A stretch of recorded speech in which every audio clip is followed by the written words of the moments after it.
मैं दिग्विजय फिर से स्वागत करता हूं आपका स्कोर हाई क्लासेस के यूट्यूब चैनल पर। आज हम क्लास 10th मैथमेटिक्स से आप लोगों के लिए बहुत ही इंपॉर्टेंट पोर्शन लेकर के आ गए हैं, जो कि है चैप्टर नंबर 3, एनसीईआरटी का chapter number 3, pair of linear equations in two variable. ये बहुत ही इंटरेस्टिंग चैप्टर है बच्चों। इसके अंदर जो वर्ड प्रॉब्लम्स भी आती हैं उनकी वैरायटी भी बहुत ज्यादा है। मैंने हर वैरायटी के ऊपर एक एक वीडियो लेक्चर 5 से 7 से 10 मिनट का अपलोड कर रखा है। 10th की प्लेलिस्ट में जाएंगे तो आप pair of linear equation in two variable के टाइप ऑफ क्वेश्चंस के डिफरेंट डिफरेंट वीडियोस आप लोगों को मिल जाएंगे। लेकिन आज जो हम बात करने आए हैं वो बहुत ही इंपॉर्टेंट बात करने आए हैं। यहां से हम लीनियर इक्वेशंस के पेयर के जो कोफिशिएंट्स होंगे उनको क्या करेंगे, कंपेयर करेंगे, उनके रेशियो को क्या करेंगे, कंपेयर, और कंपेयर करने के बाद हम उसका ग्राफिकल रिप्रेजेंटेशन प्रिडिक्ट कर लेंगे और हम ये भी जान लेंगे कि नंबर ऑफ सॉल्यूशंस कितने होंगे और हम उनका नाम भी जान लेंगे कि वो कंसिस्टेंट में आएगा या फिर नॉन कंसिस्टेंट में आएगा। तो आ जाइए बच्चों, ध्यान से देखिए, हम शुरुआत करने जा रहे हैं। हमारा जो टॉपिक है वो चैप्टर 3 से आया है। चैप्टर 3 से टॉपिक आया है कंसिस्टेंट होंगे या इनकंसिस्टेंट। क्लियर है? बहुत सारे बच्चों को इसमें डाउट रहता है कि ये कंसिस्टेंट क्या होता है और ये इनकंसिस्टेंट क्या होता है। ठीक है, तो आइए बात करते हैं। तो सबसे पहले हम समझते हैं कंसिस्टेंट। देखो, अब कंसिस्टेंट का मतलब आप खुद समझिए। आप भी किसी काम को लेके अगर कंसिस्टेंट हैं तो ये एक पॉजिटिव बात है, लेकिन अगर इनकंसिस्टेंट हैं तो ये एक नेगेटिव बात है। क्लियर है? तो कंसिस्टेंट का मतलब आप शुरू में ऐसे समझ के चलिए, जैसे मैं बता रहा हूं वैसे बहुत इजी वे में बताऊंगा। कंसिस्टेंट वर्ड आया है तो इसका मतलब आप समझिए कि कंसिस्टेंट का मतलब पॉजिटिव कुछ होना है। तो पॉजिटिव कुछ होना है तो सॉल्यूशंस आने हैं, क्योंकि हम बात किसकी कर रहे हैं, पेयर की बात कर रहे हैं। क्या पढ़ रहे हैं? Pair of linear equation in two variables. तो जो दो पेयर होंगे, जो दोनों पेयर होंगे, वो दोनों इक्वेशंस होंगी, एक पेयर बन जाएगा दोनों इक्वेशंस का। तो दोनों इक्वेशंस आपस में सेटिस्फाई करेंगी या नहीं करेंगी? एक्स और वाई की ऐसी वैल्यू होगी क्या कि जो एक इक्वेशन को भी सेटिस्फाई करे और दूसरी इक्वेशन को भी क्या करे, सेटिस्फाई करे। ठीक है, तो कंसिस्टेंट का मतलब यह हुआ कि सॉल्यूशन आएगा। कंसिस्टेंट का मतलब ये हुआ कुछ पॉजिटिव है मतलब सॉल्यूशन, दो इक्वेशंस का सॉल्यूशन आएगा। क्लियर है? अब वो एक आए चाहे इनफाइनाइट आए, लेकिन सॉल्यूशन तो आएगा। क्लियर है? चाहे एक आए कोई इशू नहीं है, चाहे इनफाइनाइट आए। मतलब अगर दोनों इक्वेशंस, या मैं कहूं कि अगर एक पेयर कंसिस्टेंट है तो यहां से हम ये कह सकते हैं कि इन दोनों के बीच में सॉल्यूशन आएगा। मतलब x और y की ऐसी वैल्यू होगी जो इक्वेशन नंबर 1 को भी क्या करेगी, सेटिस्फाई करेगी, और इक्वेशन नंबर 2 को भी क्या करेगी, सेटिस्फाई करेगी। क्लियर है? लेकिन इनकंसिस्टेंट का जो मतलब है वो कुछ नेगेटिव वर्ड हो गया।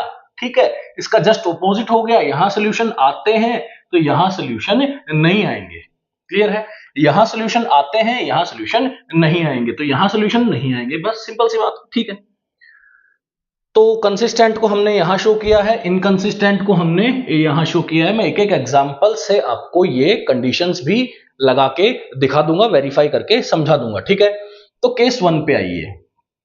केस 1 में ऐसा हो सकता है, मतलब जो सॉल्यूशन आना है, जो कंसिस्टेंट का मतलब क्या है, सॉल्यूशन का आना। तो कंसिस्टेंट का मतलब है सॉल्यूशन आएगा, तो एक सॉल्यूशन भी आ सकता है और इनफाइनाइट मैनी सॉल्यूशंस भी आ सकते हैं।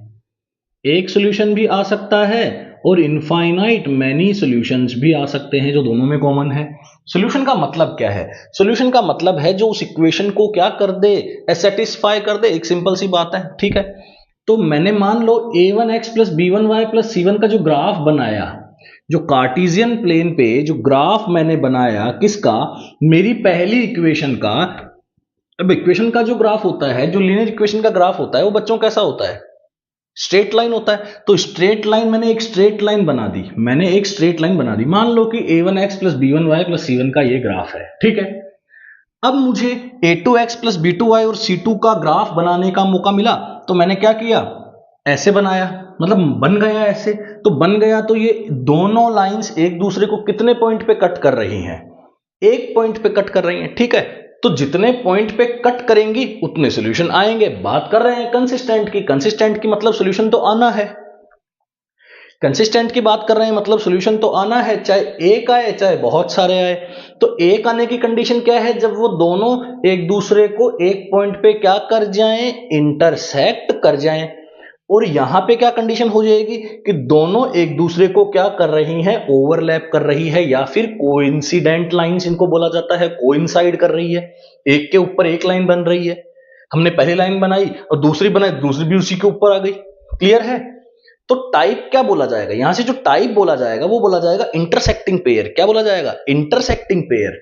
कंडीशन क्या होगी, ध्यान से देखो, ये a1 x plus b1 y और c1 क्या है, x का कोफिशिएंट क्या है, a1 है, y का कोफिशिएंट क्या है, b1 है, और c1 क्या है, कांस्टेंट टर्म। ये सब पहली इक्वेशन के काम है, ये सब पहली इक्वेशन की बातें हैं। दूसरी इक्वेशन की क्या बातें हैं, जो दूसरी इक्वेशन में x का कोफिशिएंट है वो क्या है, a2। दूसरी इक्वेशन में जो y का कोफिशिएंट क्या है, b2, और जो कांस्टेंट टर्म है वो क्या है, c2। एक दूसरे को क्या कर रही है, इंटरसेक्ट कर रही है। कितने पॉइंट पे, एक पॉइंट पे, तो इनका नाम क्या दे दिया, इंटरसेक्टिंग लाइंस। कंडीशन क्या होगी, कंडीशन होगी a1 बाय a2, कुछ नहीं करना, a1 बाय a2 मतलब जो x के कोफिशिएंट्स का जो रेशियो है, x के कोफिशिएंट्स का जो रेशियो है, मतलब a1 बाय a2 इक्वल नहीं होगा b1 बाय b2 के। अगर ऐसा है, अगर ऐसा है तो दोनों की दोनों क्या करेंगी, इंटरसेक्ट करेंगी। क्लियर है? दोनों के दोनों क्या करेंगी, इंटरसेक्ट करेंगी। और कितने सॉल्यूशन आएंगे, केवल एक सॉल्यूशन आएगा, क्योंकि कट कितने पॉइंट पे कर रही है, एक पॉइंट पे कर रही है। इसलिए इसको बोला जाएगा intersecting pair of linear equation in two variables.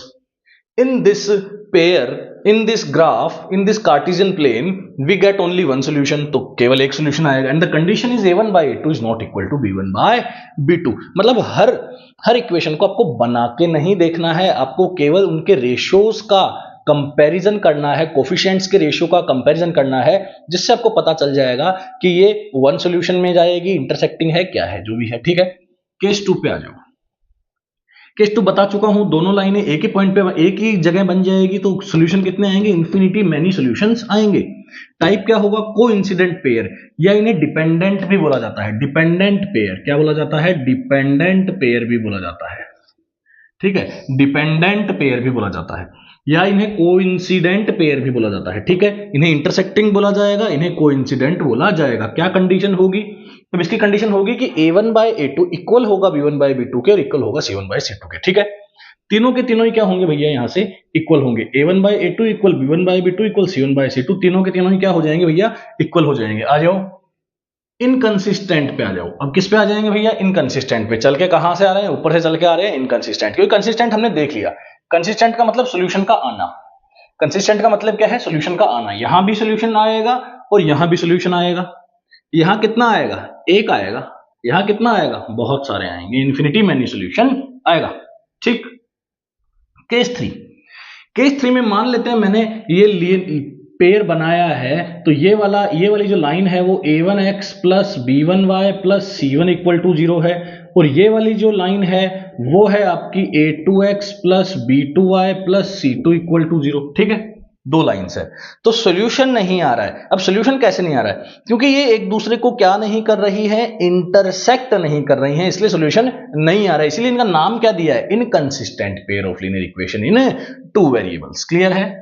Type क्या है, पैरेलल है। टाइप क्या है, पैरेलल है। यहां टाइप क्या है, कोइंसिडेंट है। यहां टाइप क्या है, क्या है, इंटरसेक्टिंग। तो यहां क्या हो जाएगा, पैरेलल हो जाएगा।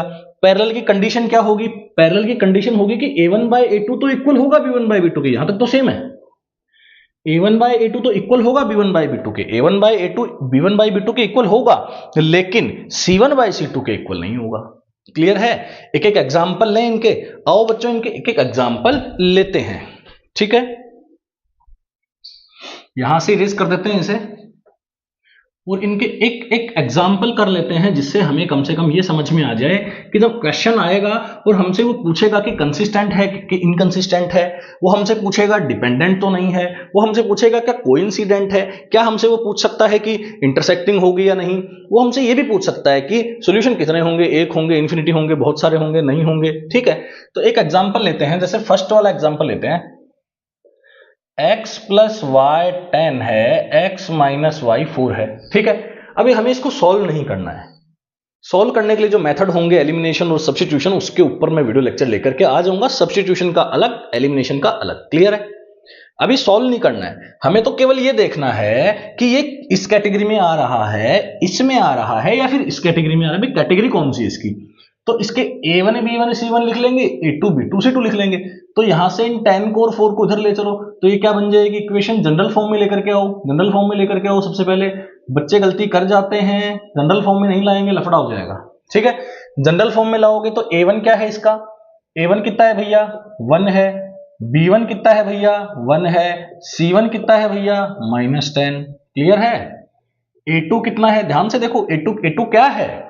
देखो ना, सेकंड इक्वेशन में x के बगल वाला A2 है, तो सेकंड इक्वेशन में x के बगल में क्या है? 1, तो A2 कितना है? 1। B2 कितना है? B2 कितना है? -1। और C2 कितना है? -4। क्लियर है? तो A1 बाय A2 करके देखें तो A1 बाय A2 करके देखा, B1 बाय B2 करके देखें तो B1 बाय B2 करके देखा। तो शुरू में देखा कि ये जो 1 है, यहां से तो ये क्या बनेगा? 1 बनेगा, और यहां से ये क्या बन जाएगा? -1। तो 1 तो कभी -1 के इक्वल नहीं होता ना। ठीक है, तो 1 -1 के इक्वल नहीं है, तो इक्वल का साइन लगा के कट कर दो, और यहां से ये बोल दो कि ये कौन सा पेयर है? इंटरसेक्टिंग। कौन से केस में चला गया? फर्स्ट केस में। आ रही है बात समझ में? ले दूसरा क्वेश्चन, आ जाओ दूसरा क्वेश्चन लेते हैं। x + 2y - 4 x + 4y - 12 = 0। ये हमने दूसरा क्वेश्चन ले लिया। ठीक है, अब इसको चेक करते हैं, तो इसको थोड़ा फास्ट कर लेते हैं। 1/1 1/1, 2/4 2/4। क्लियर है? 1/1 2/4। समझ में आ रही है बात? ऐसा कर लेते हैं यार, 2x कर लेते हैं। ठीक है, 2x कर लेते हैं। ठीक है, अब देखो 1/2 1/2, 2/4 2/4, इक्वल ही है, इक्वल है। इक्वल -4 बाय -12, -4 बाय -12, ये क्या आ रहा है? 1/2। ये भी क्या आ रहा है? 1/2। ये क्या आ रहा है? 1/3। तो ये नॉट इक्वल हो गया यहां से। मतलब 1/2 इक्वल 1/2 समझ में आता है, लेकिन नॉट इक्वल टू 1/3 कौन से केस में चला गया? ये तो यहीं जहां लिखा वही केस में चला गया, थर्ड केस में चला गया। क्या होगा भैया? नो सॉल्यूशन होगा इसके हिसाब से। कौन सा है? कंसिस्टेंट है कि इनकंसिस्टेंट है? इनकंसिस्टेंट है, इनकंसिस्टेंट है, नो सॉल्यूशन है, सॉल्यूशन नहीं आएगा। नाम क्या देंगे? Parallel pair of linear equations in 2 variable. Clear कर लेंगे आप लोग? एक और देखें,